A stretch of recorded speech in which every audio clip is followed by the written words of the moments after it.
Ils ont fait des sacrifices, etc. pour qu'aujourd'hui on en soit là, des enfants trop gâtés, et voient grand. Et regarde les petites actions. Mais quelle est la première action que tu dois faire aujourd'hui? Que ce soit pour ton rêve. Je donne. Alors, bismillah. Salam alaikum, Amrala. Alaykoum salam wa rahmatullahi wa barakatuh. Je suis ravie de te recevoir aujourd'hui donc pour un petit interview sur un sujet qui est super, super important, je trouve, pour la communauté. C'est l'ambition, j'ai envie de dire, l'ambition du musulman, mais aussi le fait de pouvoir saisir toutes les opportunités et de plus être dans la victimisation, j'ai envie de dire.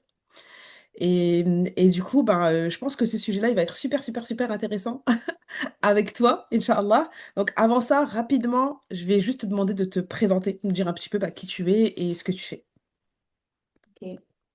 Alors, déjà, merci pour l'invitation. Je me nomme Aurala Kenan, ou Avrala, je pense que c'est le plus facile à prononcer. Je vis en Suisse, je suis d'origine somalienne et je suis entrepreneuse dans le domaine de l'import-export et du commerce international. Et je forme les gens justement à lancer un business d'importation, en particulier avec la Chine. Masha'Allah. Alors justement, qu'est-ce qui t'a amené vers ce business-là en particulier? L'import-export Ouais. ou coaching? Alors, ce qui m'a amené, bon, c'est un peu par hasard. C'est un peu par hasard. J'achetais déjà des produits depuis la Chine pendant de longues années, durant mon adolescence pour me faire de l'argent de poche. Puis un jour, j'ai eu une rencontre d'une personne qui voulait exporter d'abord certains produits automobiles et il m'a parlé du nombre de clients qu'il fallait. Et en fait, il fallait un client pour acheter tout un conteneur. Mhm. Et je me suis dit, c'est incroyable, c'est pas comme quand on vend au détail des produits dans le quartier, à l'école, etc. C'est plutôt une vente en gros. Et je me suis dit, bah, il faut que je fasse ça. Donc voilà. Là, pas du Masha'Allah. gain. Allahumma barik. Mais du coup, tu m'as dit, t'as commencé quand t'étais collégienne. Qu'est-ce qui a fait que, à ce moment-là, tu t'es dit, ah, faut que je gagne de l'argent, ou faut que je lance un business, ou faut que je fasse une activité. Qu'est-ce qui a fait que tu as voulu faire ça? Alors, collégienne, je sais pas ça correspond à quoi, c'est quoi l'adolescence? Oui. Alors, en fait, j'ai commencé déjà plus tôt. J'ai toujours cherché à gagner de l'argent. Je regardais les films américains et ça me donnait envie de faire des stands de jus d'orange, comme il y a dans les films, etc. et tout. J'ai toujours aimé gagner mes sous. Pourtant, je Mhm. manquais de rien. C'est quelque chose qui était Alhamdulillah. inné. Et puis, au fur et à mesure, bah, je trouvais des moyens de gagner des sous, vendre des billets de tombola, etc. Même si je sais que religieusement, on n'a pas le droit maintenant. Mais Oui, avant, mais ça passait les dépenses. Mais j'aimais en fait être autonome. Voilà. Masha'Allah. Alors, d'après toi, qu'est-ce qui fait que justement tu avais déjà cette envie toute petite? Est-ce que tu avais des parents qui étaient déjà entrepreneurs ou quelque chose qui fait que toi aussi tu avais ce désir d'être indépendante et surtout de gagner de l'argent? Non, non. Mes parents, avant de venir en Suisse, mon père était diplomate et ma mère était femme au foyer. Et ici, ils ont fait d'autres métiers, ils ont recommencé à zéro. Donc, je sais pas, en fait, j'ai toujours eu une ambition. En fait, on a bien choisi le thème. J'ai toujours voulu faire plus, Mhm, plus. Et c'était quelque chose qui était au fond de moi. Donc, peu importe ce qu'on faisait, même avec mes frères et sœurs, on essayait d'inventer enfin, on pensait qu'on allait faire des créations, inventer un nouvel objet. Enfin, on se contentait jamais de rien. C'est toujours apprendre et essayer de faire des nouvelles choses. Et je savais que il me manquait quelque chose. Et mhm. je voulais pas demander aux gens. Voilà. Je sais pas si c'est de l'ego Allahumma ou quelque barik. chose comme ça, mais voilà. Masha'Allah. Est-ce qu'aujourd'hui tu as tout ce qui te... T'as tout comblé?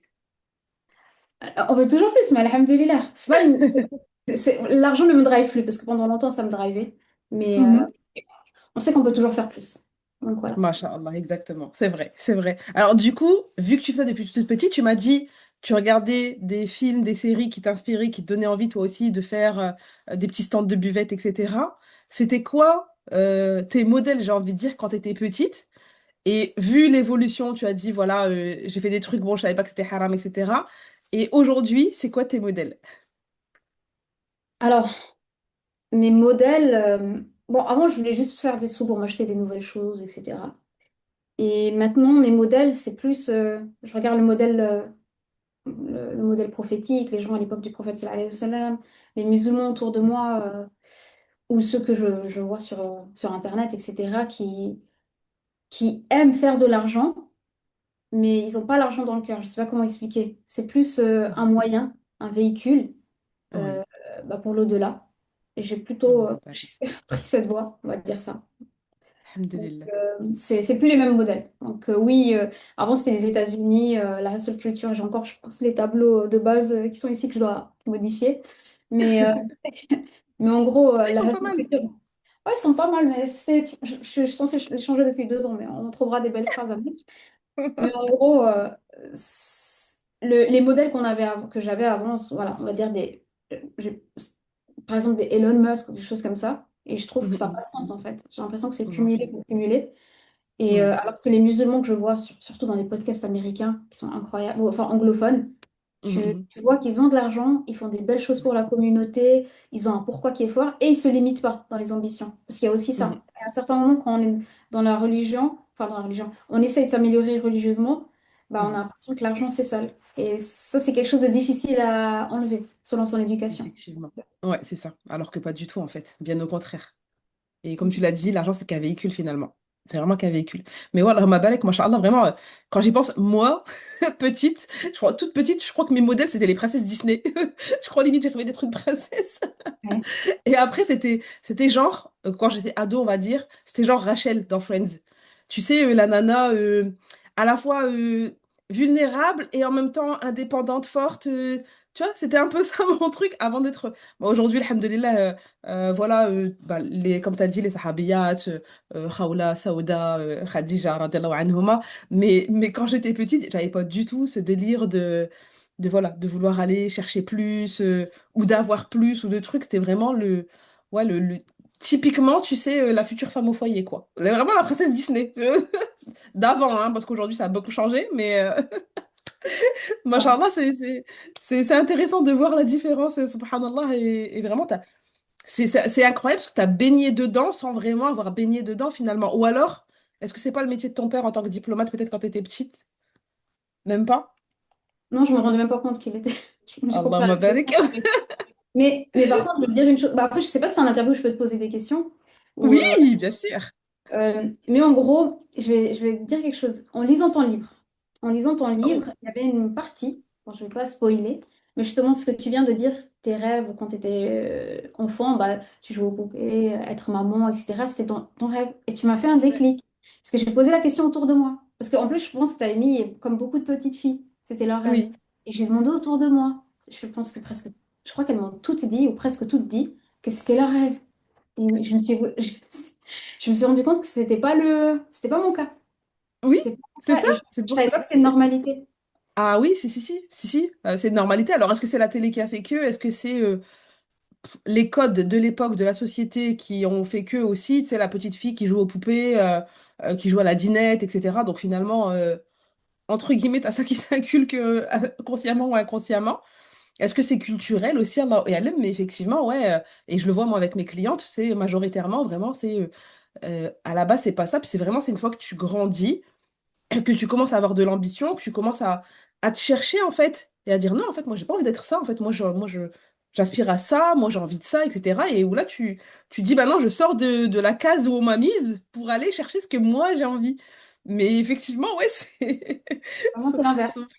C'est c'est pour l'inverse. ça que tu es une exception, Allahumma barik, vraiment d'avoir vraiment c'est impressionnant, Allahumma barik, que dès toute petite, tu avais déjà ce côté ultra ambitieux, subhanallah, tu t'es né avec. T'es né avec, mais t'es né avec et tu l'as assumé dès toute petite. Mm. Moi, on m'a toujours dit que j'avais un profil de leader depuis que je suis petite, mais sans pour autant que moi je le vois en fait. C'était quelque chose que j'ai tout fait en fait.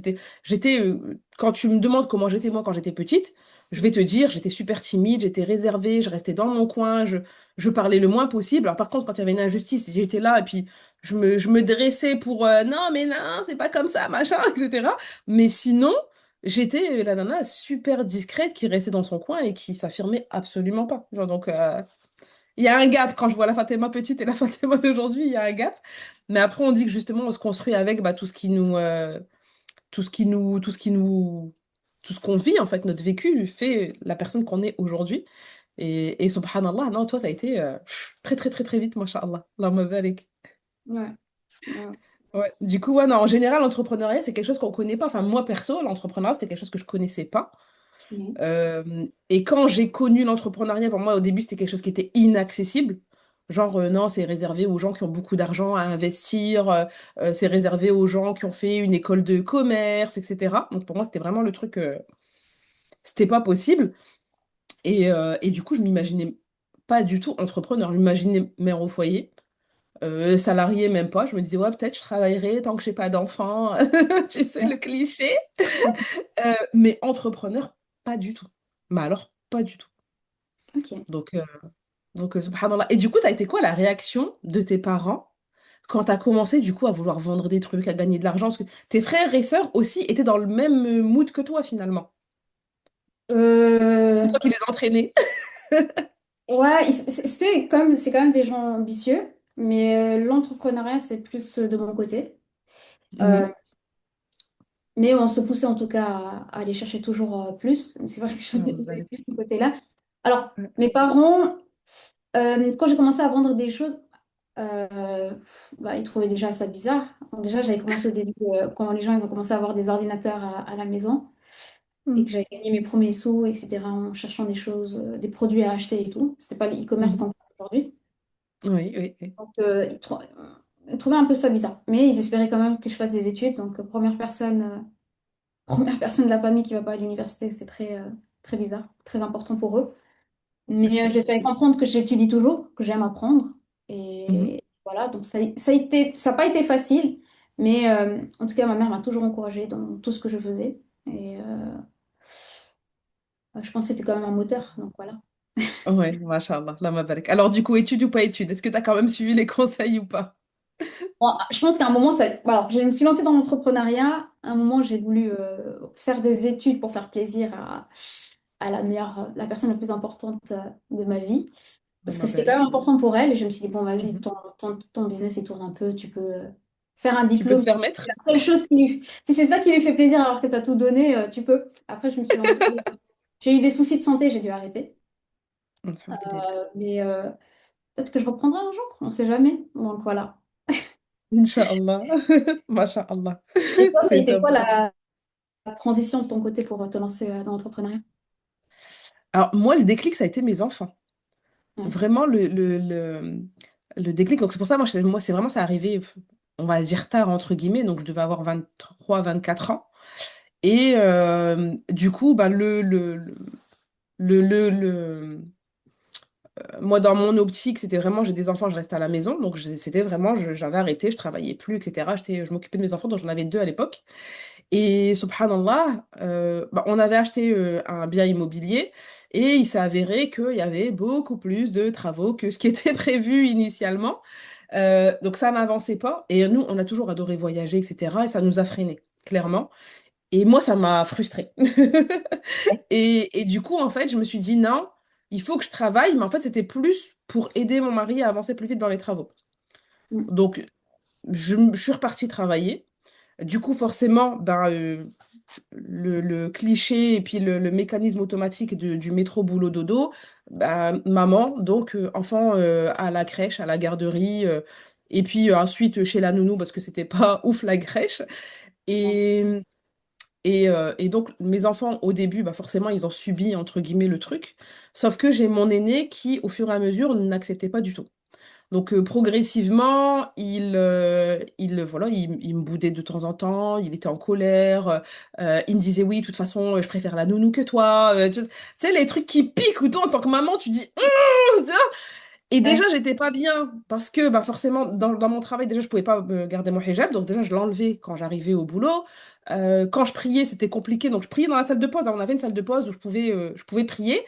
Mais j'avais tout le temps peur qu'il y ait un collègue qui arrive ou une collègue qui arrive. Et du coup, en fait, tu vois quand tu pries, mais tu pries pas. Parce que ton esprit, il est focalisé sur la porte. On sait jamais, elle s'ouvre. Ouais. T'es pas concentré sur ta relation avec ton créateur. Et du coup, en fait, c'est ce cumul de petites choses. Puis il y a un jour où, en fait, donc, j'étais, tu vois, j'étais du coup d'astreinte. Donc, j'ai travaillé le soir très tard. Et du coup, forcément, j'étais pas là au coucher pour mon fils. pour mes fils. Et le lendemain matin, donc moi, normal, je réveille mes enfants pour les amener à l'école, etc. et tout, et j'ai mon aîné, il veut pas me faire de bisous, il veut pas me faire de câlins. Et là, je me suis dit, ah ouais, si on arrive à ce stade-là, Mhm. où même mon rôle de mère, il est plus fait comme il doit être fait sur les éléments de base, être présente pour sécuriser mon enfant avant qu'il se couche, et puis voilà, qu'il puisse dormir sereinement et se dire, bah, Oumi, elle est à côté, elle est pas loin. Mhm. Je me suis dit, là, il y a un problème. Et là, en fait, ça a été le déclic où j'ai dit, non, non, là, faut que ça s'arrête, faut que j'arrête. Et dans le même temps, bah, le fait d'avoir repris un travail, l'air de rien, je me sentais aussi épanouie dans ce que je faisais. Donc, j'avais envie d'arrêter pour pouvoir assumer pleinement ben, le choix que j'avais fait d'être maman. Et dans le même temps, j'avais pas envie d'arrêter parce que je me sentais bien, j'aimais bien ce que je faisais. T'as besoin d'être Et là, actif. je me suis dit, voilà. Et c'est là où le truc de, ben, Fatima, il faut que tu puisses être ce que tu as envie d'être et pas ce que tu dois être. Donc, mère au foyer musulmane qui est à la maison, qui s'occupe de ses enfants, qui se sacrifie, etc. Et dans le même temps, bah, il faut pas non plus que tu te dises, OK, je vais sur ma carrière, etc. et je délaisse mon rôle de mère. Et c'est là que je me suis dit, il faut que je trouve, il te faut une solution. Qu'est-ce que tu fais? Qu'est-ce que tu fais concrètement? Et j'ai commencé à faire des recherches sur Internet, sur qu'est-ce qu'on peut faire, travailler depuis chez soi, travailler en gardant ses enfants sans avoir à passer par une nounou, etc. et tout. Et donc, je tombe sur plein de choses où, bah oui, l'entrepreneuriat, c'est accessible, même si t'as pas de l'argent à investir, etc., etc. Puis à l'époque, c'était encore les tout débuts, voilà, comme tu dis, encore les débuts un peu d'Internet, tout le monde n'avait pas Internet chez soi, c'était la DSL. Et, et donc là, je commence à chercher et je trouve des opportunités, je trouve des choses où oui, tu peux être entrepreneur. Et donc, je me lance, je me dis, ben, qu'est-ce que tu peux faire avec les compétences que tu as, avec ce que tu as, sans forcément avoir un gros investissement de départ, parce qu'on était encore dans nos travaux. Et puis, subhanallah, un matin, je me réveille, j'ai un déclic, je me dis, en fait, j'adorais. Donc, à l'époque, il y avait souvent des mariages, des baptêmes, etc., etc. Et moi, je détestais mettre deux fois la même chose. C'était inimaginable. Donc forcément, tu imagines la garde-robe, le nombre de robes que j'avais. Tu fais coudre à chaque fois des tsukshetas, des caftans, tu les mets une fois et après ils restent dans le placard. Et je me suis dit, mais je dois pas être la seule dans ce cas-là.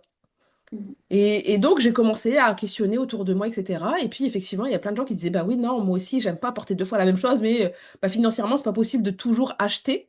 J'ai dit, bah tiens, je vais me lancer dans ça. Donc j'ai commencé à vendre et à louer du coup des tenues de soirée. Donc j'ai Ok. commencé comme ça, voilà, c'est comme ça que j'ai mis un pied dans l'entrepreneuriat. Partir d'un problème, t'as amené une solution. Ouais. Voilà, exactement. Et c'est toujours, comme je dis, le meilleur des business en fait. Tu vois, problème et puis voilà, t'apportes la solution tout simplement, subhanallah, et ça marche toujours. Alhamdoulilah. Et là, quand tu t'es lancé, t'as tout de suite apprécié, tu t'es dit, je dois être dans l'entrepreneuriat? Ouais, ouais, clairement, j'ai adoré bah, le côté tu gères tes horaires comme tu veux, le côté quand tu as envie de travailler, tu travailles, t'as pas envie, tu travailles pas, d'être ton propre patron, tu sais, de pas avoir à rendre des comptes. Ou tu sais, genre par exemple, bah, quand je travaillais, où il y avait, parce que du coup, nous, on gérait tout ce qui était bailleurs sociaux, etc. et tout, les prestataires. Et quand il y avait, bah, genre, il y avait une grosse bourde en astreinte ou autre, où tu te dis, punaise, si jamais, voilà, le PDG, il me tombe dessus parce que j'ai pas fait comme lui, il voulait, etc. Enfin bref, des fois, tu vois, tu te prenais la tête à te dire, ben. Moi, j'ai géré, selon moi, au mieux en fonction de l'urgence qu'il y avait, etc., etc. Mais potentiellement, derrière, bah, en fonction de la société, tu avais des fois, alors moi, je dis de l'excès de zèle, j'assume, des fois, des personnes qui étaient imbues de leur personne ou, voilà, ah bah non, moi, j'aurais pas fait comme ça, je comprends pas pourquoi, nanana, nanana, et tout. Et en fait, tu rentres, tu te dis, punaise, mais moi, j'ai tout fait, j'ai tout donné pour cette Mhm. boîte, et finalement, en fait, bah, parfois, c'est jamais assez. C'est ça. Et là, t'avais plus ça. C'était le, voilà. Après, oui, je pouvais me faire des reproches à moi, mais dans tous les cas, c'était entre moi et moi-même, tu vois, c'est pas pareil. Exactement. À l'époque, j'avais encore mon ego à améliorer, on va dire. Et donc, voilà, donc vraiment, le fait de pouvoir faire comme je voulais, ça m'a grave plu. Donc, j'ai adoré l'expérience. Après, j'ai arrêté ce business-là parce que c'était des contraintes que j'avais pas. En fait, si tu veux, je m'étais dit, je fais avec ce que j'ai maintenant, c'est pour pouvoir me lancer vite. et quitter le salariat. Donc vraiment, l'objectif, c'était ça. Mhm. Et puis, derrière, bah, je me suis rendu compte que, en fait, dans ce que j'avais choisi, j'avais quand même des contraintes. J'avais des contraintes physiques, dans le sens où ben, j'étais obligée d'être présente. J'avais des contraintes dans le sens où j'avais choisi ben, le domaine de l'événement. Et l'événementiel, ben, forcément, très souvent, tu vas travailler le week-end. Et moi, le week-end, je voulais le consacrer à mes enfants. Donc, il y avait des petites choses qui ont fait que je me suis dit, non, c'est bien. Tu vois, tu as mis un pied dans quelque chose que tu kiffes et qui te permet de tout concilier. Parce que du coup, mes enfants étaient ben, ravis de ne plus avoir à manger à la cantine, de ne plus avoir à aller chez la nounou, en garderie, etc. Donc, alhamdoulilah, moi, j'étais beaucoup plus en phase aussi, beaucoup plus présente pour eux, et puis ça m'épanouissait, parce que clairement, voilà, j'ai aussi fait des enfants pour pouvoir être là pour eux. Et dans le même temps, je me disais, c'est topissime, parce que voilà, tu fais ton truc comme toi tu le veux. Moi, je suis quelqu'un de sociable, j'aime bien rencontrer des gens, etc. et tout. Donc, du coup, c'était voilà, c'était le combo parfait, mais il fallait encore. C'était pas encore parfait, parfait, parce qu'il y a encore des choses à améliorer. Et c'est ce qui a fait qu'après, j'ai cherché vraiment à digitaliser, à faire des choses que je pouvais faire de n'importe où. Parce qu'une Mhm. fois de plus, voilà, j'aime bien voyager. Mhm. Et dans le même temps, qui me permettent réellement de choisir mes horaires sans avoir de contraintes extérieures. Etc. Et que ce soit pas ouais, donc tu as réussi à identifier des éléments qui te convenaient, des choses qui te convenaient pas, et tu as essayé de C'est ça, trouver. Ok. exactement. Mm. Exactement. Mais pour autant, à cette époque-là, tu vois, j'étais pas encore dans de l'ambition. Tu vois, à ce moment-là, Ouais. je me faisais 800, 1500 € par mois, j'étais contente, tu vois. Je me disais, ah, c'est là, tu vois, t'es chez toi, tu t'occupes de tes enfants, et puis en même temps, tu rentres de l'argent. J'étais pas du tout dans le délire de me dire, ouais, tu peux gagner beaucoup d'argent, tu peux faire un truc de fou, etc. Même moi, au niveau de mon implication, j'étais sur, voilà, je travaillais très très peu, parce que justement, je voulais encore privilégier ce côté-là, et puis j'avais encore ce côté dans ma tête de, ouais, t'as pas besoin d'être riche, puis les riches, c'est des pourris, etc., etc. Donc non, faut pas devenir riche. Tu vois, j'avais encore ce délire-là, vraiment. Faut pas devenir riche, en fait. Juste, t'as de quoi, bah, voilà. Toi, t'as envie de voyager, t'as envie d'investir, t'as envie de, voilà. Bah, fais ça, c'est bien, c'est bon. Et là, t'as plus Et ça. Tu penses plus comme ça. non, là, je pense plus du tout comme ça. Plus du tout. Ok. Là, je pense plus du tout comme ça. Là, je me suis déjà, mais j'ai fait un gros, gros travail sur moi par rapport à l'argent et par rapport au rapport à la richesse. Ok. Vraiment, ça, c'était un truc, mais c'était un blocage que j'avais où vraiment, fallait pas être riche. Fallait pas, tu vois, fallait être dans la classe moyenne, tu vois, fallait pas être pauvre, fallait pouvoir t'acheter ce que tu veux quand tu veux sans avoir à vérifier le compte en banque. Ouais. Mais dans le même temps, fallait pas être riche. J'avais aussi ce blocage de non, faut pas payer d'impôts. Non, tu vas donner des impôts à l'État? Non! Ça, c'est les Français. Ça, c'est les C'est Français. Nous, c'est on est parti. français! Ouais, c'est typiquement français, mais complètement, complètement. Donc il fallait être dans la classe moyenne, fallait être, voilà, fallait avoir ni trop peu, ni trop. Ouais, je vois. J'étais encore dans ce délire-là, tu vois. Ouais. Ok. Subhanallah. Ok. Subhanallah. Mais ouais. Et après, voilà, on chemine, on avance. Mais ouais, effectivement, c'est vrai que Après, tu le vois de toute façon, d'une culture à une autre et d'un pays à l'autre, tu vois que clairement, j'ai envie de dire, les ambitions sont différentes. Parce que même le pays va inculquer aussi à la société une certaine façon de faire. La société française, typiquement, elle forme des ouvriers. Elle te forme pas à être ambitieux, à aller faire des choses, de chercher tes objectifs, à vouloir grandir, à vouloir t'épanouir, etc. Voilà, on te met dans des cases où, bah, de toute façon, on a besoin d'ouvriers, puis voilà, c'est normal. Le métro boulot dodo, c'est le train-train normal, et on a envie de te faire croire que c'est normal et que c'est ça la vie. En France, je pense qu'en Suisse, c'est pas du tout la même chose, mais en France, tu le vois beaucoup, la sécurité, tes biens, c'est le salariat. Mhm. T'es pas salarié, t'es une grande malade, en fait. Je comprends pas. Et d'ailleurs, ça, on me l'a dit plusieurs fois quand je me suis lancée, mais va te chercher un vrai travail. Mais je fais Ah, un vrai travail. Je fais un vrai travail. Et c'est le jour où j'ai gagné plus que certaines personnes où là, on a commencé à dire, ah ouais, tu vois. Et finalement, en fait, ah ouais, non, mon job de cadre, en fait, finalement, c'est nul. Et puis voilà, tu te rends compte que t'es cadre, que tu bosses 50 heures par semaine pour gagner 3000 balles, et tu te dis, ah, en fait, finalement, elle est chez elle, et puis elle gagne plus que moi, quoi. Tu vois, Mais, mais c'est vraiment, typiquement, la norme, c'est faut être salarié. alors, ici aussi, la norme, c'est d'être salarié, mais à contrario de enfin, comparé à la France, ils ne diabolisent pas les entrepreneurs. Par contre, ce point-là, Je trouve que beaucoup Mm, en France, c'est énormément ça, même si on a quand même des similitudes côté francophone. mhm. Mais être entrepreneur en France, c'est quelque chose. Et avoir de l'ambition et le montrer, il faut être courageux. Il faut, exactement. Mm. C'est exactement ça. C'est aussi pour ça que beaucoup partent. Il y a Mm. énormément qui quittent la France à cause de ça. Bon, entre les impôts qui nous assomment de partout, les taxes en tout genre, etc. Et là, en plus, le nouveau délire qui nous ont sorti de la facture électronique, etc. Enfin bref, tu vois, en fait, il y a eu un temps, subhanallah, c'est ça en fait que j'arrive pas à comprendre. Enfin, j'arrive pas à comprendre si on comprend très bien le mécanisme derrière, mais il y a eu un temps où, bien après que moi je me sois lancée, hein, il y a eu un temps où vraiment on mettait en avant le statut de micro-entrepreneur pour que tout le monde se lance dans l'entrepreneuriat, etc. C'est facile, c'est accessible à tous. Et, et puis ensuite, il y a eu le contrepoint inverse où on a augmenté les taxes, où on met de plus en plus de freins, de contraintes, de limites pour passer à la TVA et tout. Il y a eu il n'y a pas longtemps aussi, pareil, le seuil de TVA qui voulait être baissé. Bon, après, finalement, le projet a été abandonné parce que ça a fait scandale. Mais en fait, il y a toujours, en fait, finalement, ce truc de non, en fait, non. Enfin, il faut pas que tu réussisses, ou du moins euh, bah pour que tu réussisses, en fait, enfin, l'État, et j'ai envie de dire, l'État, il est actionnaire à 50% de ta boîte. Ouais, ça va pas mal. Mais sans travailler, hein. Lui, il travaille pas, Ouais. mais il mange bien. Il mange bien à ta table. Et Ouais. c'est vrai que c'est pas... entreprendre en France, c'est pas évident. Vraiment, Pour c'est pas l'instant, évident. actuellement, ouais, c'est très Mm. compliqué. Mais alhamdoulilah, on se dit, voilà, on trouve notre compte quand même, parce que sinon, on Oui, arrêterait. oui. Et Non, bien après, sûr, voilà, ça faut fonctionne. trouver aussi, hein. Voilà, faut optimiser, hein. T'as pas le choix, tu vois. Faut optimiser fiscalement, légalement, bien évidemment, mais il faut optimiser parce que sinon, c'est pas possible. Mais alhamdulillah. Et il faut se lancer. Alhamdulillah. Parce qu'il y a beaucoup de gens Ouais, qui ne se lancent pas en se disant les impôts. Mais ce sera ouais. toujours mieux Ah, que... et carrément, carrément, complètement. Et du coup, justement, donc, par rapport au e-commerce, parce que toi, du coup, t'as baigné dedans.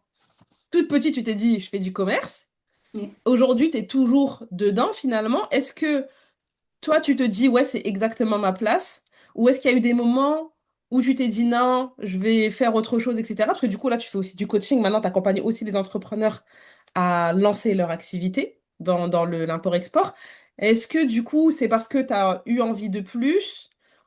Ou dis-moi. J'ai envie de plus de coacher, tu dis, ou... Ouais, de coacher ou de changer d'activité ou... Alors, moi, j'aime bien l'import-export. Ce qui me plaît, c'est l'entrepreneuriat. Franchement, Mhm. même quand je vais dans un resto, je regarde le nombre de clients, comment ça fonctionne, etc. Donc, Oui. j'ai toujours été passionnée d'entrepreneuriat. Mhm.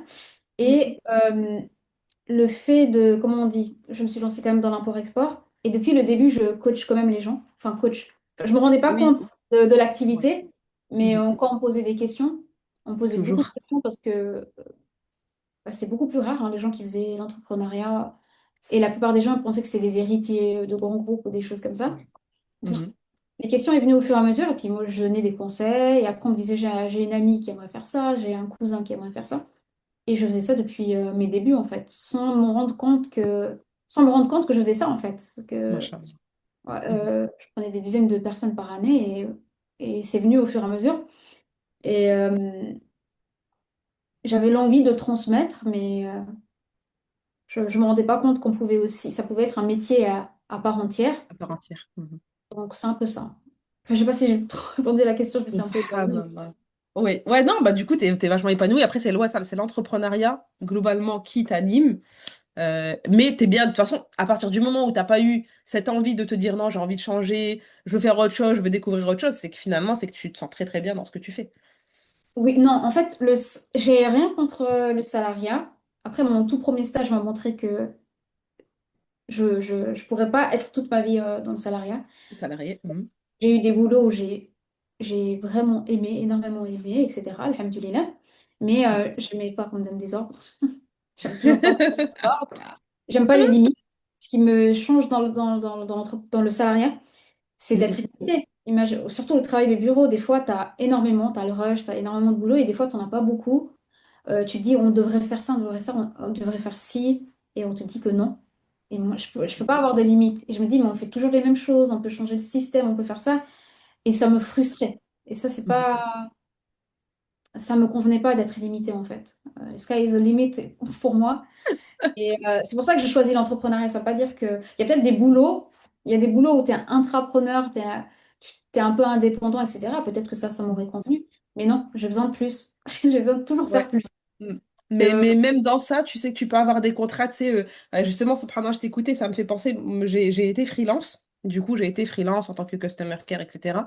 Et en tant que chef de projet. Et Mohim, quand tu es freelance, en fait, bah, tu as aussi ce côté, tu vois, comme tu dis, frein, malgré toi, parce que tu vois, il y a eu des projets, il y a eu des boîtes pour lesquelles j'ai travaillé où, bah, tu vois que c'est pas optimisé. Tu dis, non, mais là, le process, il est pas bon, faut le modifier, etc. et tout. Puis en face de toi, tu as une entreprise ou un entrepreneur qui te dit, bah non, en fait, voilà, nous, on fait ça, c'est pas autrement, etc. Puis, donc, tu essaies de dire, mais non, mais vraiment, parce que tu vois, on pourrait gagner ça, ça, ça. Puis, tu vois, quand tu as la solution, puis tu apportes le truc par A plus B, en fait, tu vois, tu montres avec des chiffres, voilà aujourd'hui comment c'est, voilà ce que ça pourrait être en améliorant telle ou telle chose, et où derrière, ça suit pas, bah, tu vois, en fait, c'est ça qui m'a, entre guillemets, dégoûté du freelancing.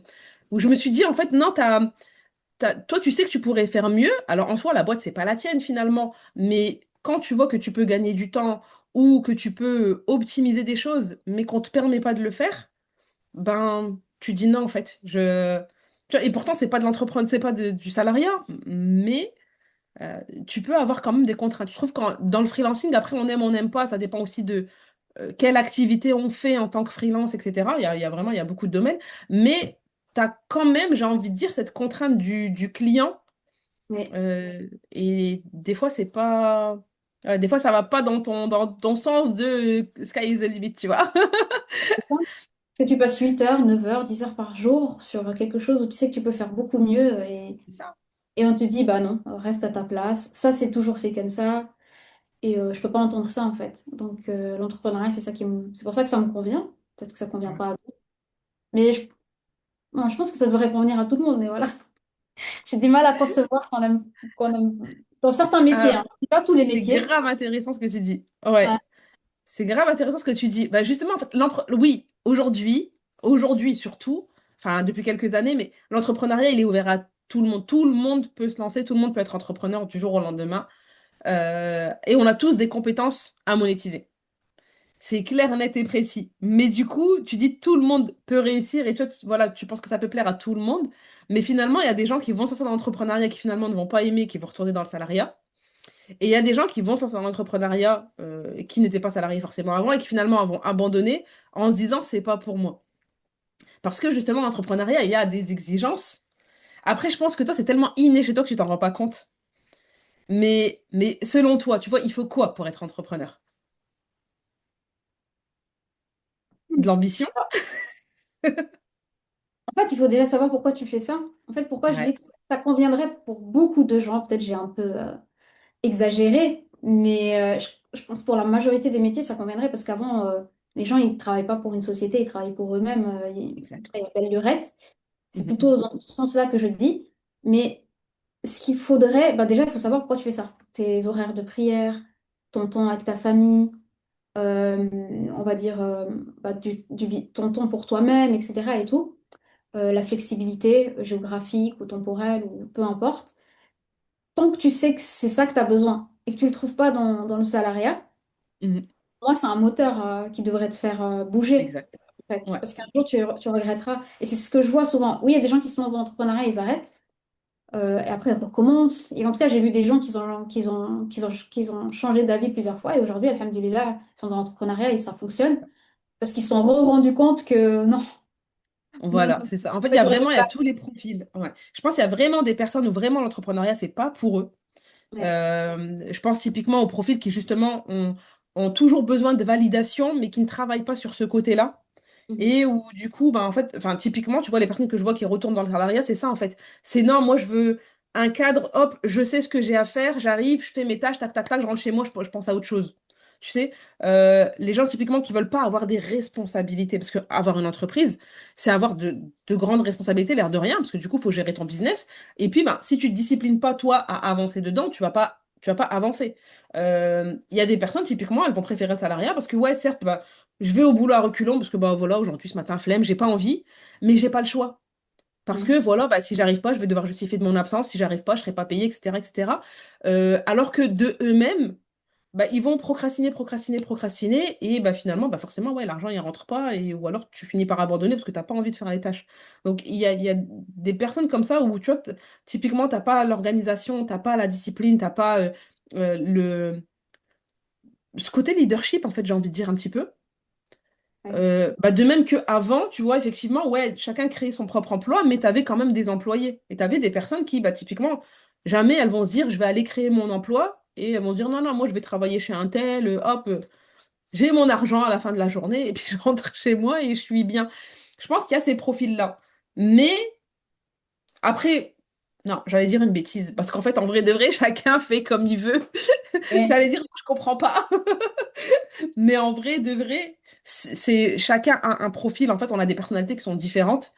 Et voilà, et la différence, justement, bah, il faut l'accepter, subhanallah. Et voilà, comme c'est vrai que, bah, surtout pour la femme, moi je pense surtout pour la femme, l'entrepreneuriat, c'est vraiment l'idéal, mais plus, plus, plus, plus. Par rapport à tout, hein, parce que le salariat, même par rapport à, j'ai envie de dire, même par rapport à notre cycle, oui. le salariat, il est pas fait pour. Mhm. Tu vois, le salarié, il n'est pas fait pour. D'ailleurs, on voit des pays, alors il me semble, c'est de mémoire, je crois, que c'est le Canada et la Norvège, ils ont commencé à mettre en place des congés spécialement menstrues. Tu vois, donc tu Et- as des périodes où tu peux prendre ça reste, voilà, des exceptions. Je pense qu'il y a 100 ans de retard pour pouvoir avancer sur ce point-là. Mais tu vois, rien que par rapport à ça, une femme, elle n'a pas la même énergie quand elle est en pleine période, en pleine zone rouge, on va dire, et quand elle est voilà, dans sa période d'ovulation, par exemple, où voilà, t'es à fond, t'as de l'énergie à revendre, t'as envie de refaire le monde. Enfin, il y a, il y a, ne serait-ce que par rapport à ça, tu vois, l'entrepreneuriat, le salariat n'est pas fait pour les femmes, je trouve. ah, alors toi, tu accompagnes Après, il en faut. exclusivement des femmes. Et Ouais. est-ce que tu... et le sujet justement, c'est l'ambition. Est-ce que tu trouves que c'est différent, l'ambition des femmes, euh, comparée aux hommes, en fait? Alors, l'ambition des femmes, oui, je trouve que c'est différent. Mais même dans les femmes, Oui. il y a plusieurs profils. Je le vois dans mes clientes. Je vais avoir des entrepreneurs avec un peu, tu vois, comme toi, ton profil, tu vois, le profil de leader né, tu sais, où tu as déjà plein de projets, plein de trucs en tête, tu as envie de refaire le monde.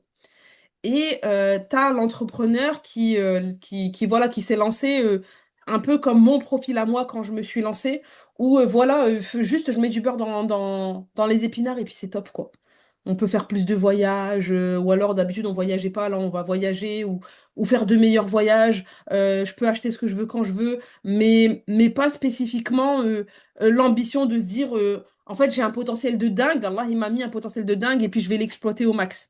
Mhm. Non, voilà, moi j'ai tel objectif. Et du coup, c'est un palier ou c'est ah non, non, non, non, moi si j'ai 1500 € par mois, c'est très très bien, je Alhamdulillah. veux pas plus, tu vois. Et j'ai l'autre qui me dit, alors dans un premier temps, 5000, ensuite 10, ensuite 15. Ok, il y a des profils différents même chez les femmes. Maintenant, l'ambition de l'homme et de la femme, ils sont différents parce que j'ai travaillé avec beaucoup d'entrepreneurs aussi, hommes, en tant que freelance ou pas. Et en fait, l'ambition de l'homme, elle est différente. Mhm. Parce que l'homme, déjà, de base, il n'a pas cette contrainte. Tu vois, même s'il a des enfants, il n'a pas cette contrainte de se dire, ouais, mais mes enfants, etc. Et du coup, lui, son ambition, elle est avec zéro limite, tu vois, de base. La femme, même si elle en a, parce que du coup, tu vois, tu vois, comme on travaille sur le mindset et tout, après, j'ai comme je dis, des profils après, qui explosent, qui fleurissent, et puis où on voit, voilà, la belle fleur éclore, mais qui, à la base, en fait, se mettaient des freins parce que, ben, comme je suis maman, comme je suis musulmane, comme je suis mariée, etc., ben, en fait, non, je peux pas faire ça. Et il y a aussi la problématique de, souvent, hein, souvent, je la vois, et subhanallah, c'est un truc auquel j'avais jamais pensé avant, faut pas que je gagne plus que mon mari. Et ça, la Alors, première fois que je l'ai entendu, j'ai dit, What? Pourquoi en fait? Faut pas que je gagne plus que mon mari. Je veux pas avoir de problème. c'est une vraie problématique qui revient souvent. Et ouais, c'est un questionnement que je... tu Je vois. trouve très Ouais. légitime. Ouais. Alors qu'en soi, ça pose aucun problème. Enfin, quand tu vois le prophète sallallahu alayhi wa sallam qui était pauvre et il a épousé Khadija radiallahu anha qui, elle, était très très riche, tu vois, bah, tu vois rien que dans leur exemple qu'il n'y a pas eu cette problématique de dire, même si l'islam recommande de se marier avec quelqu'un qui est du même rang social que toi, etc., et tout, pour éviter effectivement qu'il y ait des problèmes, mais on voit avec l'exemple du prophète sallallahu alayhi wa sallam, qui est notre exemple à tous, que bah, il a épousé une femme qui était très riche. Alhamdulillah, en plus, elle a utilisé de sa richesse pour faire prospérer l'islam, etc., etc. Donc en plus de ça, tu vois, elle a utilisé son argent pour aider son mari. Tu vois, bah, on voit que typiquement, non, le fait que tu gagnes plus, c'est pas problématique en fait en soi. À partir du moment où l'équilibre il est là, ou voilà, où tu te mets d'accord sur les choses, etc., etc., ça devrait pas être problématique. Mais on est aujourd'hui dans une société, après il y a aussi beaucoup les traditions, je pense, qui ont ingéré dedans, où voilà, il faut que la femme ne gagne pas plus que le mari. Et ça, je l'ai vu même chez les non-musulmans. Oui, mais on le voit de plus en plus grâce au contenu sur les réseaux sociaux. Même des Mm. gens qui ne se posaient pas ce genre de questions, aujourd'hui, c'est devenu une norme. Si tu es un homme, tu dois être de telle façon, tu dois gagner plus, tu dois ramener l'argent, et c'est ça qui fait ta valeur. Et si tu es une Ouais, femme, tu dois être belle, douce, etc. Et c'est ça qui fait ta valeur.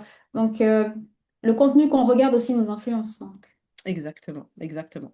Et la société, de toute façon, parce que quand tu façonnes, de toute façon, pour un métier égal, en France en tout cas, une femme gagne moins qu'un homme, mhm. tu vois, bah, tu fais clairement montrer que ouais, tu as les mêmes compétences, tu fais le même travail, mais comme tu es une femme, tu as moins.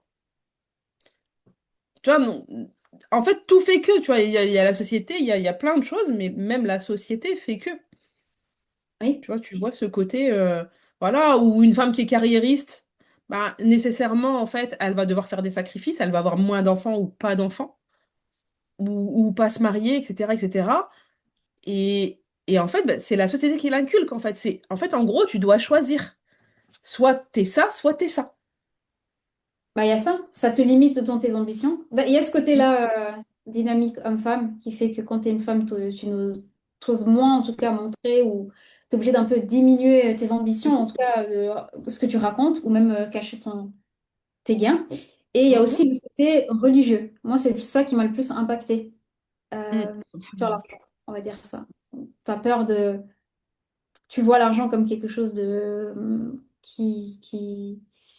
Qui pervertit? qui pervertit, exactement, oui. Ou Ouais. que t'es focus, ou tu as l'impression que tu es très focus sur l'argent et c'est pas ça, tu dois plus être concentré sur la foi, alors que tu peux allier les deux. Voilà. Ouais. Après, oui, effectivement. Et après, bah, c'est vrai qu'Allah, de toute façon, il nous met en garde contre ça dans le Coran à plusieurs reprises. Il y a plusieurs versets qui voilà, al-mal wal banun zinatul hayat dunya, etc. Enfin, il y a plusieurs versets, en fait, qui mettent en garde contre l'appât du gain, on va dire. Mais pas parce que c'est mauvais, en fait. Parce que, effectivement, bah, et on le voit avec certains riches, hein, quand tu vois des riches qui vont euh, acheter, voilà, faire une baignoire incrustée de diamants, tu vois, des dingueries où tu te dis, mais pourquoi en fait, ok, Allah il t'a donné, c'est bien, mais redistribue, fais des choses utiles avec, même pour toi en fait. Et donc, effectivement, le fait d'avoir plus d'argent, parce que quand t'as pas beaucoup d'argent, forcément, tu vas l'utiliser pour l'essentiel, te nourrir, te vêtir, euh, payer tes factures, etc., etc. Mais quand tu as beaucoup d'argent, bah, t'as soit le côté, j'ai beaucoup d'argent, puis je le laisse dormir sur un compte. Donc, en fait, finalement, là, il t'a donné un truc et puis tu t'en fais rien. Ouais, Euh, Soit tu vas justement te dire, ah, je vais le faire fructifier, comme ça je vais gagner plus, comme ça je vais m'acheter une plus belle voiture, comme ça je vais m'acheter une plus belle maison, comme ça et en fait, finalement, t'oublies que cet argent-là, ben, c'est Allah qui te l'a donné, et que il peut partir du jour au lendemain, et puis que, ok, alhamdoulilah, toi, Allah, il t'a donné, mais du coup, pense à ceux qui n'ont pas. exactement. Et, et donc, l'argent en soi, c'est une épreuve. On va pas se mentir, c'est une épreuve. Parce que des fois, quand tu es là où tu te dis, ah, qu'est-ce que je fais du coup? Est-ce que je vais faire ça? Donc, je vais m'acheter une plus belle voiture ou X, Y, Z? Ou est-ce que du coup, vas-y, je vais financer un puits, je vais aller aider à la construction d'une madrasa, tu as ce côté, malheureusement, où il y a beaucoup de personnes qui vont hésiter. Non, d'abord, j'achète la voiture et puis après, je fais le truc. Tu vois, t'as le côté toujours plus. C'est ça. Et donc, ouais, effectivement, et c'est normal en fait finalement que ça nous fasse peur. En vrai, de vrai, c'est normal que ça nous fasse peur. C'est humain que ça nous fasse peur, et surtout en tant que musulman. Mais après, quand tu comprends bah, que l'argent, c'est un véhicule, c'est un outil, tout comme un couteau, tout comme une corde, tout comme voilà, c'est toi qui en fais une bonne ou une mauvaise chose.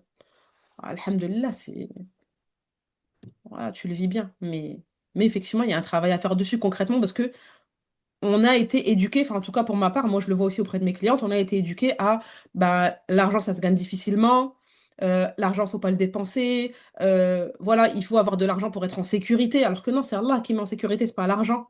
Exactement, ouais. Mais ouais. Mais c'est voilà, il faut travailler les croyances limitantes. Oui, oui, oui. C'est Mais aussi. il faut quand même se remettre en question souvent quand on est entrepreneur. C'est Donc, ça. ouais. L'intention, ouais, toujours.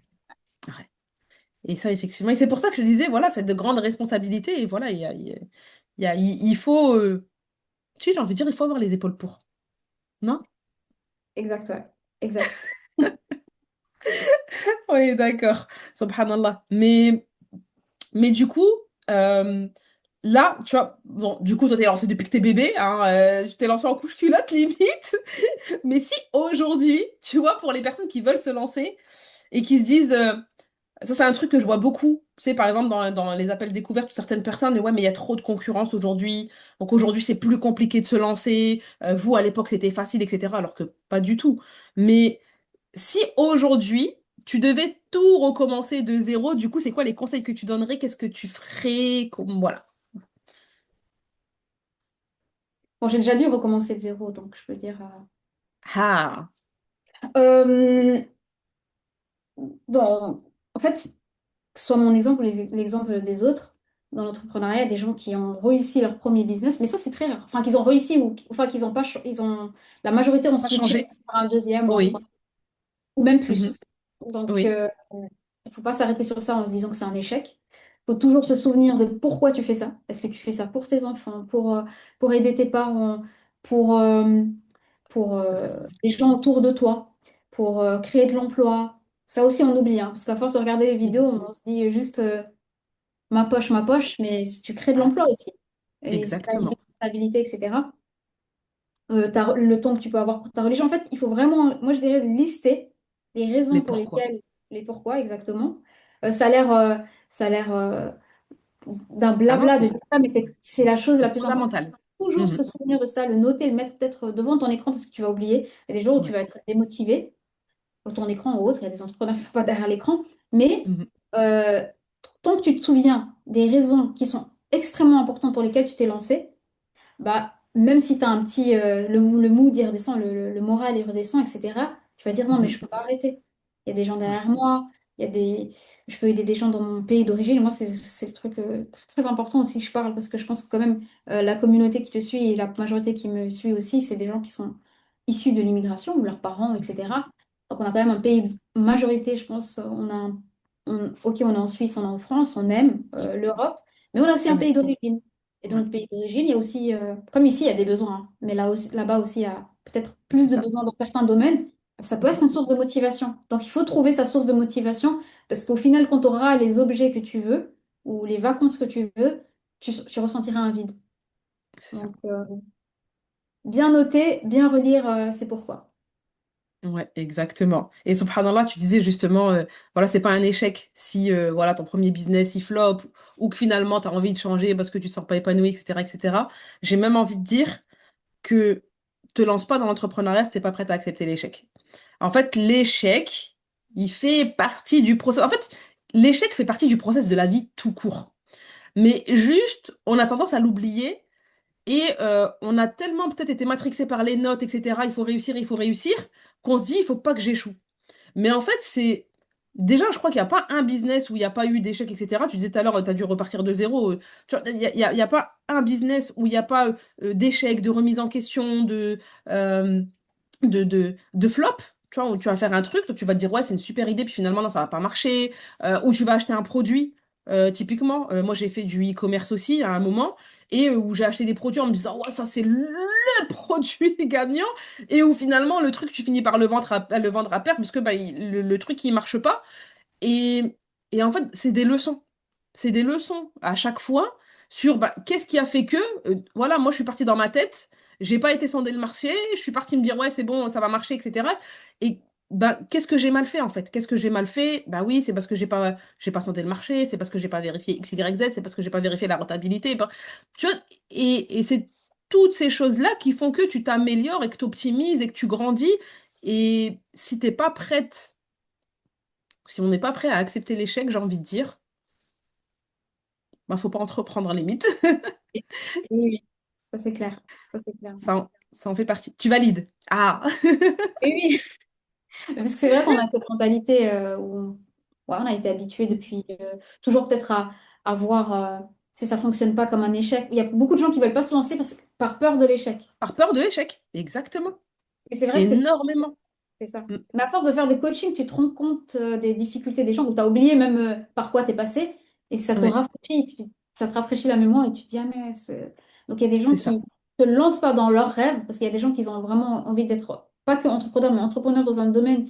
spécifique qui a toujours plu C'est et ils se ça. lancent pas parce qu'ils ont peur au cas où ça marche pas. Bah, au cas où ça ne marche pas, tu rebondis, tu retrouves un travail, tu te fais un peu de sous, tu fais ça à côté, il y a toujours des solutions. Mais C'est ça exactement ne te ça. définit pas en fait. Ouais. C'est exactement ça. J'avais accompagné une entrepreneur qui rêvait d'être écrivaine Ouais. et qui s'était dit, en fait, c'est impossible. Ok, wow. C'était impossible. Donc, elle est partie sur autre chose en se disant, non, mais ça marche pas. Voilà, ça paye pas les factures. Tu peux pas vivre de l'écriture. Alors que bien sûr que si, en fait. Mais tu vois, c'est un frein parce que, bah non, c'est pas possible. Et du coup, bah, comme ça marchera pas, j'essaye même pas en fait. J'essaye même pas. Donc j'ai plein de manuscrits qui dorment dans le fond de mon placard, mais j'essaye même pas parce que ça marchera pas. Tu vois, donc typiquement, effectivement, ouais, c'est un truc qui. C'est subhanallah, l'échec. J'avais un entrepreneur avec qui j'ai collaboré pendant des années qui disait l'échec a tué plus de rêves que. Ah, j'ai perdu la phrase. L'échec a tué plus de rêves que l'ambition ne l'a jamais fait. Ouais. Et parce que tu te freines en fait en te disant, bah non. C'est en fait, si je vais me planter, alors que ben, si t'écoutais ton ambition et que tu disais, ben, j'essaye, puis on verra bien. Si ça marche pas, c'est pas grave. Ben, tu dis, voilà, j'ai une chance sur deux, en fait, finalement, que ça marche. Bah, là, Et tu as surtout, après, justement on le mot optimise. impossible. Tu as dit qu'elle s'est dit impossible. Mm, mm. Ça m'a fait une crise cardiaque, ce mot. Euh, est-ce que tu penses, parce que je ne sais pas si c'est mon ego que j'essaye de dompter, est-ce que tu penses qu'un entrepreneur doit avoir de l'ego? Pas de l'orgueil, hein. Ah, mm, Il y a une limite, il y a une frontière entre l'ego et l'orgueil, je sais. Et voilà, oui, c'est oui. fini. Ah, ah, ah, ah, ah. Il faut avoir de l'ego. C'est obligé. C'est obligé parce que euh, avec ton ego, tu vas aussi aller chercher les opportunités. Tu vas bah, forcément avoir plus d'ambition. Et donc, forcément, ton ego, il va te driver aussi quelque part. Mhm. Mais dans le même temps, pas trop quand même, parce que ton ego, il peut aussi te faire perdre des opportunités. Parce que souvent, l'ego, bah, typiquement, tu vois, il refuse le non. Il veut pas qu'on l'envoie bouler. Tu vois, et pareil, tu as des personnes qui vont se dire, ah ouais, mais non, mais moi, non, moi, je fais pas d'appel découverte, moi, je fais pas ci, moi, je prospecte pas parce que moi, je veux pas qu'on me dise non. Tu vois, la blessure du rejet, elle est profonde chez certains. Et en fait, si tu laisses ton ego driver ça, par exemple, ben, tu vas te dire non, mais j'ose pas demander à tel entrepreneur, j'ose pas aller toquer à telle porte parce qu'on va me dire non. Et donc, ça peut te fermer des portes. Donc, oui et non, en fait. Je peux pas, tu vois, c'est une réponse nuancée. Je peux pas te dire oui, je peux pas te dire non. Ouais. Mais toi, tu penses que oui. Non, je pense comme toi. En fait, Ouais. il y a pas une réponse exacte. Il n'y a pas une réponse exacte, mais il y a des gens pour qui l'ego, c'est un moteur, ça les drive. Et après, comme j'ai dit, la frontière, elle est fine entre l'ego Elle et est très l'orgueil. fine. Exact. Ça fait pas. Mais je vais te dire une chose. Là, moi, ce qui m'a freinée, voilà, parce que mes ambitions, Mhm.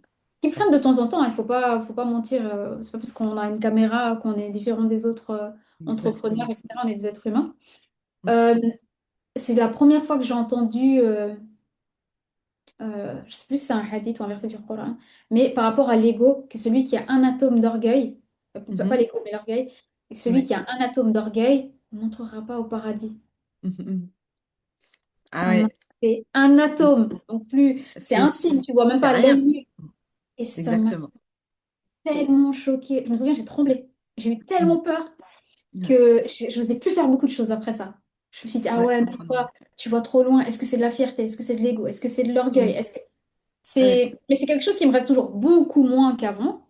Mais c'est oui, quelque chose que chaque fois, je me dis, ah non, est-ce que tu veux ça? Parce que en plus maintenant, euh, s'être lancé sur les réseaux sociaux, donc tu te poses la question, est-ce que tu fais ça oui, pour le regard des gens? Est-ce que c'est ça. est-ce que tu as envie que est-ce que tu cherches Mhm. la validation? Est-ce que toi qui dis que tu fais des coachings pour pouvoir aider la communauté, les gens, est-ce que c'est vrai? Enfin, tu te reposes toujours Exactement, cette c'est question. exactement ça. Et d'où le, ouais, et c'est un verset qui est hyper puissant et qui nous rappelle bah, justement ce qu'on disait tout à l'heure, toujours, toujours, toujours travailler ton intention. C'est ça. Toujours travailler ton intention pour ne pas se perdre en chemin. Moi, je dis toujours, l'intention, elle se travaille tous les jours. En fait, c'est pas une fois par semaine, une fois par mois où tu revois le truc. C'est vraiment tous les jours, en fait, voire même plusieurs fois par jour, où tu te poses la question de, voilà, pourquoi je fais les choses et concrètement, en fait, enfin, euh, tu vois typiquement quand tu vois, j'accompagne des entrepreneurs qui, au début, elles me disaient, ouais, ça m'énerve, j'ai passé du temps à faire un carrousel, à faire un réel, etc. et tout. Et puis, il a fait 200 vues, il a fait 300 vues et tout. Je dis, mais en fait, c'est quoi ton objectif? En fait, c'est de faire des vues. Donc, c'est de nourrir ton ego typiquement, en fait, de dire, ah, mon poste, il a fait plein de vues. Ou est-ce que c'est le fait d'aller impacter juste une personne? Je dis, si tu préfères faire 3000 vues plutôt que d'impacter une personne, Ouais. pour travailler l'intention, tu vois. Et en fait, on a comme je dis comme ça, des garde-fous, en fait, des limites à ne pas franchir et des questions à se poser à chaque fois pour se dire, ah, là, je vais par là ou je vais par là. Et moi, je le dis toujours, hein, je dis toujours à ma famille, je dis, si jamais vous me voyez vriller, mettez-moi des baffes. C'est ça. Laissez-moi pas partir en live, s'il Ouais. vous plaît. Tu vois, Ouais. parce que tu dis, même si moi, je travaille mon intention, bah, il faut quand même que tu aies aussi, de l'extérieur qui soit là, entre guillemets, pour te soutenir, en fait, tout simplement. Parce que, ouais, c'est la limite, elle est très vite franchie. Elle est très vite Et moi, je le vois parce que j'ai accompagné, en tant que chef de projet, etc., des entreprises, des entrepreneurs qui généraient des centaines de milliers d'euros par mois, voire par semaine. Et la barrière, elle est vite franchie. Elle est Et vite franchie, même chez les musulmans. Donc, effectivement, ouais, c'est un truc où vraiment, chaque fois, je dis faites attention, parce que c'est vraiment un point de vigilance. Et subhanallah, bah, c'est aussi pour ça que c'est important de lire le Coran tous les jours et de le méditer tous les jours, parce que ça remet les idées en place. c'est ça. Parce qu'en fait, on est des entrepreneurs, enfin, on est des musulmans entrepreneurs et pas des On est des entrepreneurs musulmans. et après musulmans ou croyants hein, aussi pour, je sais aussi les gens qui sont de C'est religion ça, monothéiste. exactement, parce qu'il y a aussi. Voilà, exactement. Voilà. On a des valeurs communes. Et Mhm. donc, on ne peut pas être entrepreneur comme... c'est obligé que notre religion soit en premier. Au-dessus. Ouais, C'est ça qui va nous faire faire les bons choix c'est ça. après. Et c'est ça qui change. Exactement. Ouais, exactement. C'est exactement ça. Et tout à l'heure, justement, tu parlais du pourquoi fort, etc. Et voilà, de savoir se motiver pour avancer. Et justement, bah, et tu disais aussi que, bah voilà, on va pas se mentir, on est entrepreneur, donc ouais, on a des moments où on est down, on a des moments où on n'a pas envie, on a des moments où voilà, on a envie de tout plaquer, de se dire, mais qu'est-ce qui m'a pris, en fait, de partir sur telle ou telle activité? Comment tu gères, toi, les moments où t'es down, où t'as pas envie, où t'as des baisses de motivation, etc. Comment tu gères ça? Mais déjà, je me repose. Si c'est possible, il y a des moments où on peut ou on peut pas. Mais se Mm. reposer, donc se ressourcer, que ce soit prendre du temps pour soi, son bien-être. Je suis une femme, j'aime trop. Si ça va pas, j'ai besoin d'être encore plus coquette. Inch'Allah. Euh, Me rapprocher, on va dire, plus d'Allah, parce qu'on peut chercher des solutions ailleurs, alors que des fois, ça vient d'une dua, d'un verset que tu as lu. Le zikr. Franchement, le zikr change la vie. C'est Change la exactement. vie. Et ça, c'est... oui, on peut lire des Alex Hormozy, on peut... Voilà, on Mhm. doit prendre des connaissances ailleurs, etc. et tout. Mais il y a des Bien choses sûr. qu'on a besoin d'un bien-être intérieur et ça vient que d'Allah subhanahu wa ta'ala. Et à force de faire Exactement. l'istighfar, donc l'istighfar qui est de dire astaghfirullah, astaghfirullah, Astaghfirullah, ouais, non, pardon. Mhm. ou la prière sur le prophète sallallahu alayhi wa sallam, Allahumma salli wa sallim ala nabiyyina Muhammad, etc. Ouais. Et de le répéter, le répéter, le répéter, le répéter, au fond, tu vas commencer à sentir un bien-être au fond de toi. Tu peux le dire des centaines de fois, des milliers de fois, des dizaines de milliers de fois pour certaines personnes même. Voilà. Bravo aux gens qui font ça, je vois de plus en plus de vidéos comme ça. Mais Oui, oui, se rapprocher d'Allah, parce que le bien-être, il viendra de là. Toutes les solutions extérieures, euh, c'est provisoire. Alors que connaître son Seigneur, lui demander, à demander à Allah, celui qui peut tout, en fait, celui qui peut tout, qui peut te donner chaque chose dont tu as envie, ou chaque chose dont tu n'es même pas au courant que tu as besoin. Donc, je dirais plutôt ça, spirituellement. Donc, j'ai dit quoi?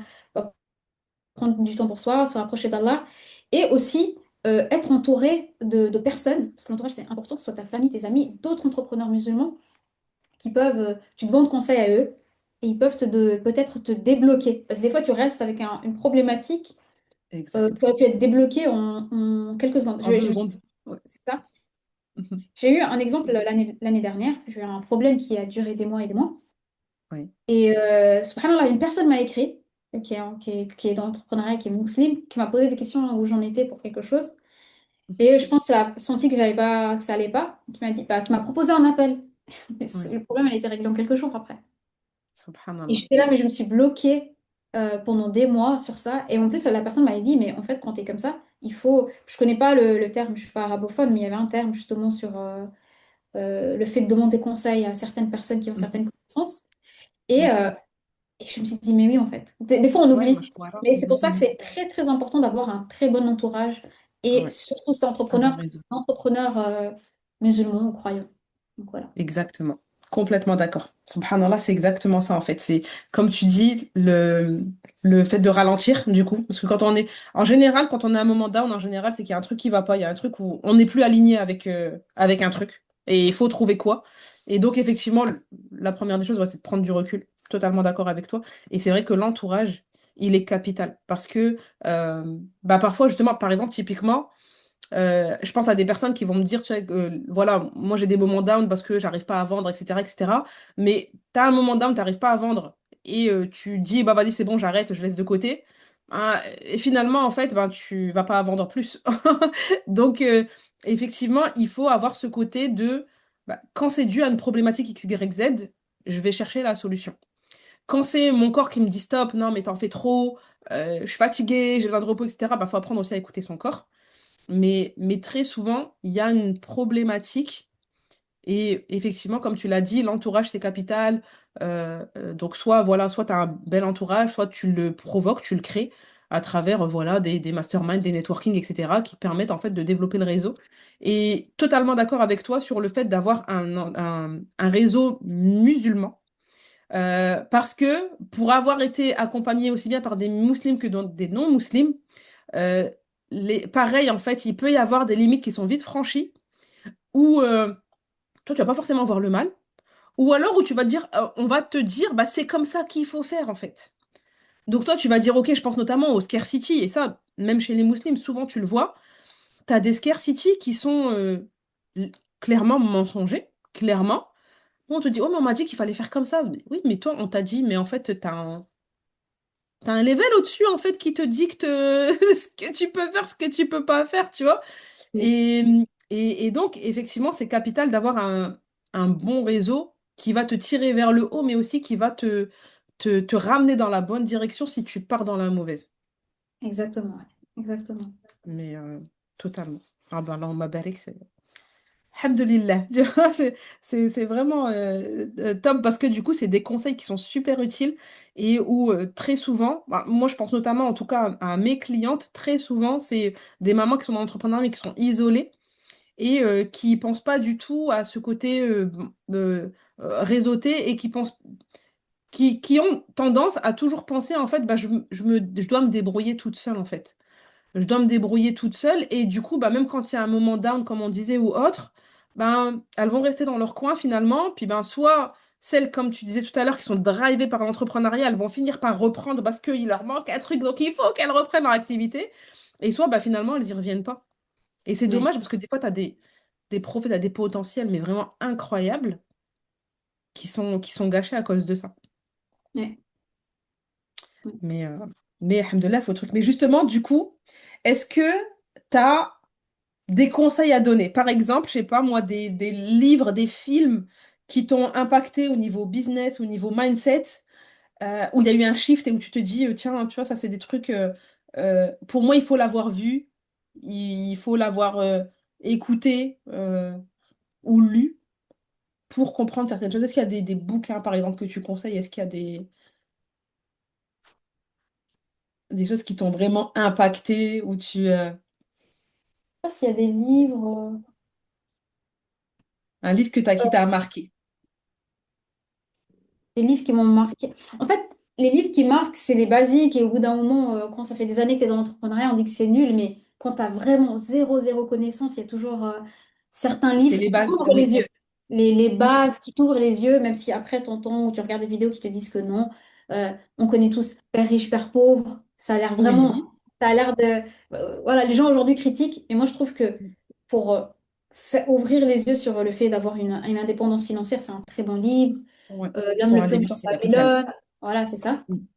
Mm. Mais je dirais aussi, il y a des livres sur l'islam et l'économie, sur le côté un peu social, enfin, socialisme, entre guillemets, Mhm. euh, qui vont te montrer aussi les pourquoi, quelle est ta responsabilité en tant que personne qui fait partie de l'économie ou de l'entrepreneuriat dans ce monde et son importance, parce qu'il faut regarder son importance, faut voir aussi, ça fait partie des pourquoi.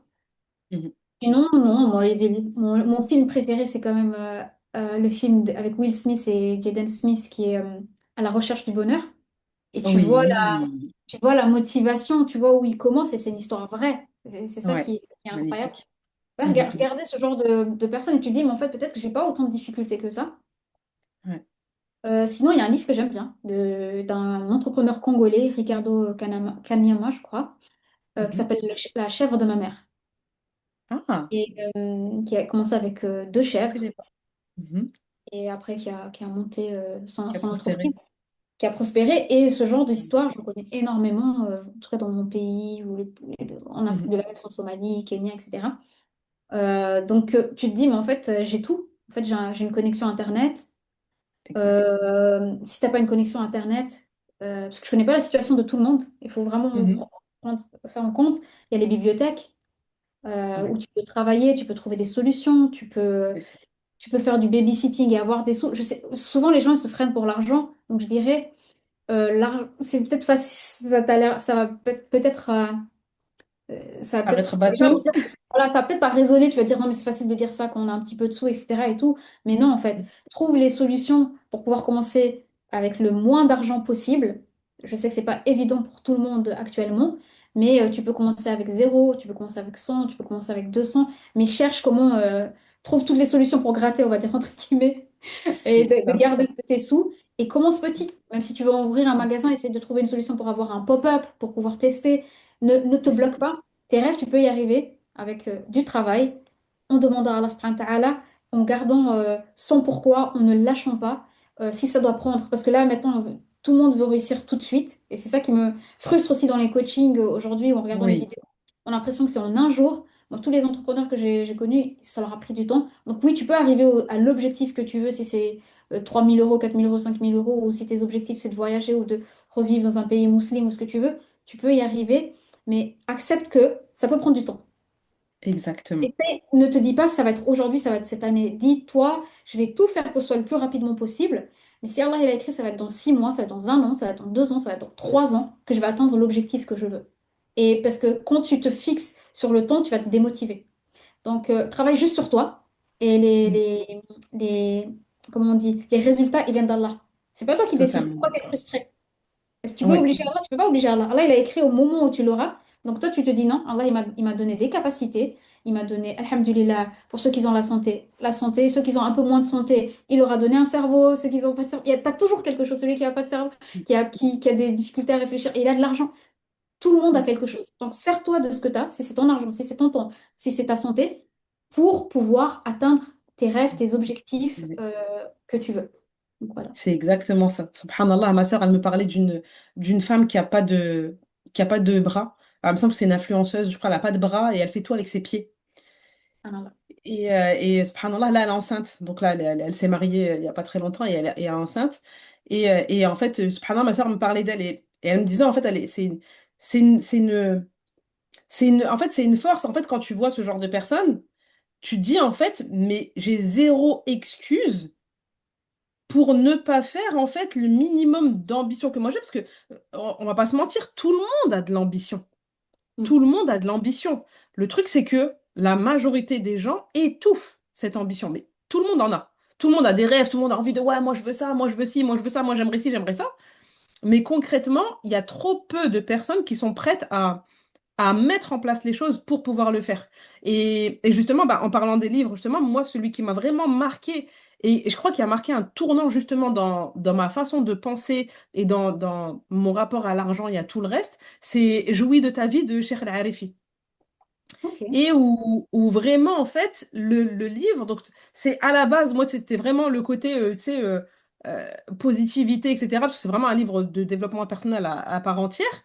Et en fait, finalement, dedans, j'ai trouvé beaucoup plus. En fait, c'était vraiment, finalement, dedans, c'est la recherche de l'ihsan. C'est Wow. vraiment plus ça. Le truc, finalement, c'est ça. En fait, c'est la recherche de l'ihsan, mais dans tout. Dans Ouais. tout, tout, tout. Dans les études, dans ton travail, dans tes ambitions, dans ta relation avec les autres. Et en fait, subhanallah, quand j'ai lu ce bouquin, mais vraiment, quand je te dis, il m'a mis des gifs, il m'a mis des gifs, j'ai pleuré, j'ai ri, j'ai tout dedans. Et en fait, il mixe donc des histoires de sahaba, de sahabiyat, etc., et des histoires du monde moderne. Mm. Pour faire le parallèle entre les deux, et puis de faire comprendre que oui, on a des exemples qui datent d'il y a 1400 ans, mais ça ne veut pas dire qu'ils sont plus d'actualité, et ils le prouvent par des exemples d'aujourd'hui, et en disant, bah non, justement, le comportement qu'ils avaient, c'est vraiment le comportement qu'il fallait avoir. Ils avaient un tawakkul qui était incroyable, Mm. et ils mettaient en place les causes en laissant le résultat à Allah. C'est ça. Mais ils mettaient en place les causes, plus, plus, plus, plus. Et nous, aujourd'hui, on est une génération, on est des générations où on veut plein de choses, mais on n'est pas prêt à mettre les causes. C'est ça. C'est exactement ça. On veut Et le résultat. On veut le résultat. voilà, on veut le résultat et on veut tout tout de suite. Et subhanallah, ça me fait penser, je me rappelle, j'avais donc une voisine à l'époque, je venais tout juste de me marier. Et en fait, subhanallah, du coup, voilà, on avait pour projet d'acheter, etc. et tout, donc on mettait de côté. Et à chaque fois que je parlais avec elle et tout, elle me disait, vous les jeunes, vous voulez tout tout de suite. Elle dit, moi j'ai acheté ma maison à 53 ans. Et à chaque fois, tu vois, qu'on parlait, à chaque fois, elle faisait le parallèle. Je dis, ah, c'est bon, Nadia. Ah là là, toujours, voilà, les jeunes, les vieux, les jeunes, les vieux, c'est bon. Et subhanallah al-azim, bah, quand nous, on a voulu investir, etc., au début, bah, justement, c'était le côté, tu vois, je voulais tout de suite, et elle me disait, moi, j'ai acheté ma maison, il y avait des travaux, j'ai dû faire les travaux, etc., et tout, mais j'ai fait des concessions pour avoir ce que je voulais. Et moi, je voulais la maison tout de suite, la belle maison, sans travaux, tu rentres dedans, tes classes, tes machins, tes trucs, tu vois, tout de suite. Mais en fait, bah, tu peux pas être jeune, avoir plein d'argent de côté alors que tu démarres de rien, avoir une super belle maison, une super belle voiture, etc., etc. Donc après, tu vois, j'ai revu mon côté à la base, je dis, what's the point? C'est quoi l'objectif? Et comment tu fais pour aller vers l'objectif? Et en fait, bah, comme tu l'as dit, ouais, tu commences petit. Donc au lieu d'acheter une super belle maison qui coûtait 200 000 balles, bah, j'en ai acheté une moins chère avec des travaux. Et puis j'ai avancé, j'ai fait mes travaux, mais alhamdoulilah, une maison, puis deux, puis... Tu vois, et du coup, tu avances comme ça. Tu te dis, je peux le faire, mais c'est quoi le minimum requis? Et effectivement, même en tant que jeune, moi je le vois avec du coup, parce que moi j'ai des ados, forcément, et je vois avec eux, ils vont faire des petits jobs, ils vont aller laver les vitres chez les gens, ils vont tondre la pelouse, tu vois, faire du babysitting. C'est des trucs tout simples, tout bidons. Mais dis pas, j'ai pas d'argent ou attends pas que tes parents te donnent de l'argent de poche, alors que finalement, en fait, eh ben, tu peux, toi, aller chercher tout seul. Et puis c'est ça aussi qui va nourrir, j'ai envie de dire, l'ambition et qui va élever la Oumma. Parce que ça, c'est un point important, capital. En fait, il y a eu, alors je sais pas ce qui s'est passé. Moi, je suis nostalgique de l'âge d'or de l'islam. Ouais, ouais, C'est mon, voilà, je suis passionnée d'histoire. Et l'âge d'or de l'islam, vraiment, je me dis, mais pourquoi? Qu'est-ce qui a provoqué cette décadence? Mais pourquoi? Mais pourquoi? Et j'aspire à ce qu'on retrouve ça. Tu vois, où ouais, on était les inventeurs, les créateurs, où on était, voilà, voilà, on était plus dans l'échec. Ouais, on échoue, mais du coup, on crée des choses grâce à l'échec. ouais. Et, et ça, subhanallah, c'est un truc qu'il faut retrouver aujourd'hui. Et les jeunes, ils ont besoin justement de ce côté, ben, Ouais, en fait, j'arrête de... Parce qu'en fait, peut-être parce qu'on a trop eu, ou pas assez eu pour certains, on Mm. veut tout donner à cette nouvelle génération qui finalement a tout dans les mains, mais qui n'a plus envie du coup de faire des efforts. Oui, Et du coup, on fait pire en croyant faire mieux. c'est ça. C'est ça. Donc il y a du boulot aussi par rapport à ça. Subhanallah. Ouais, mais après, on est tous responsables de nous-mêmes. L'âge d'or, moi, C'est ça. je suis aussi je suis avec, j'ai la même pensée que toi sur l'âge Ouais. d'or. Ou même, je suis très nostalgique aussi de mon pays, comment il était avant. Quand je vois les Mhm. vidéos, avant la guerre, etc., ça me touche énormément et tout. Mais on peut être nostalgique et être là à rien faire, ou Mhm. bien décider d'être les acteurs du changement. C'est ça. Et s'il te manque quelque chose, tu sais qu'il te manque quelque chose au fond de toi. Tu sais que tu es capable de faire quelque chose, mais tu sais pas pourquoi. Parce qu'il y a des gens, ils sont drivés parce que leur famille, ils n'ont pas de sous, d'autres par d'autres choses. Mais toi, si tu as les sous, que ton emploi, il te convient plus ou moins, mais tu te dis, mais non, non, il y a quelque chose, bah réfléchis. Regarde des séries comme la série de Omar ibn Khattab. Oh là là, c'est Ah tellement oui, motivant. Omar. Il y avait une autre deuxième série aussi qui était bien, mais la série de Omar, en tout cas, c'est celle qui m'a le plus marqué. C'est que tu vois tout ce qu'ils ont fait à l'époque du prophète sallallahu alayhi wa sallam, les musulmans, comment ils ont combattu, comment ils ont fait des sacrifices, etc., pour qu'aujourd'hui on en soit là, des enfants pourris exact. gâtés que nous Mhm. sommes. Donc on C'est n'a pas ça. fait on fait pas grand-chose par rapport à eux, mais nous, on peut être les acteurs. On peut être grâce à l'entrepreneuriat, grâce à des projets. Il n'y a pas que l'entrepreneuriat, mais je veux dire, en tout cas, si tu as des Oui. rêves, tu as des ambitions, Mhm. si tu sais que tu es fort pour quelque chose, peu importe c'est quoi, que ce soit le nettoyage, que tu peux apporter des produits de nettoyage qui sont sains pour les gens, peu importe en fait. Peu Ne importe, minimise pas. exactement. On est des gens différents. On a chacun des qualités. Et ces C'est qualités-là, ça. ils peuvent aider une personne, comme ils peuvent aider 100 personnes, comme ils peuvent aider des millions de personnes. Mais essaye de trouver vraiment ce que tu peux faire et vois grand. Et regarde les petites actions. Mais quelle est la première action que tu dois faire aujourd'hui? Que ce soit pour ton rêve. Je donne un exemple. Ton rêve, c'est de faire, d'être cavalière enfin, en faire du cheval, par exemple. Mhm. Mhm. Mais t'as pas le budget. Bah, tu te dis pas, mais non, les cours, ça coûte 30 euros de l'heure ou 30 francs de l'heure, etc. Il faut y aller chaque semaine pour que j'évolue. Bah, tu t'en fous. Trouve déjà tes Mhm. premiers 30 euros, C'est d'accord? ça. Si ça prend, Et je ta sais pas, t'as première quel âge, leçon. ça te prend 6 mois, 1 an, 2 ans, je m'en fous. Fais ton premier cours.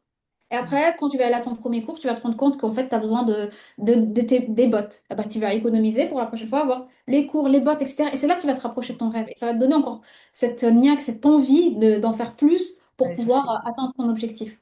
Donc, C'est exactement voilà. ça. Voilà, la technique des petits pas, c'est exactement ça. La technique des petits pas, avancer par paliers.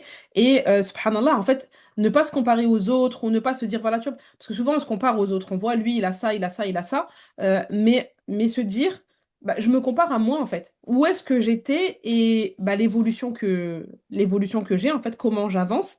Et bah, c'est ça qui doit être satisfaisant. C'est de se dire, voilà où j'ai démarré et voilà où j'en suis aujourd'hui. Et puis, bah, je continue à avancer vers mes objectifs, mais totalement. Mais ça rejoint justement, du coup, on arrive à la fin, et ça rejoint justement ma question. En fait, quel est le message que tu aurais envie de faire passer justement à ceux qui rêvent d'indépendance financière, de se lancer dans le business, dans l'import-export ou dans le commerce, ou peu importe.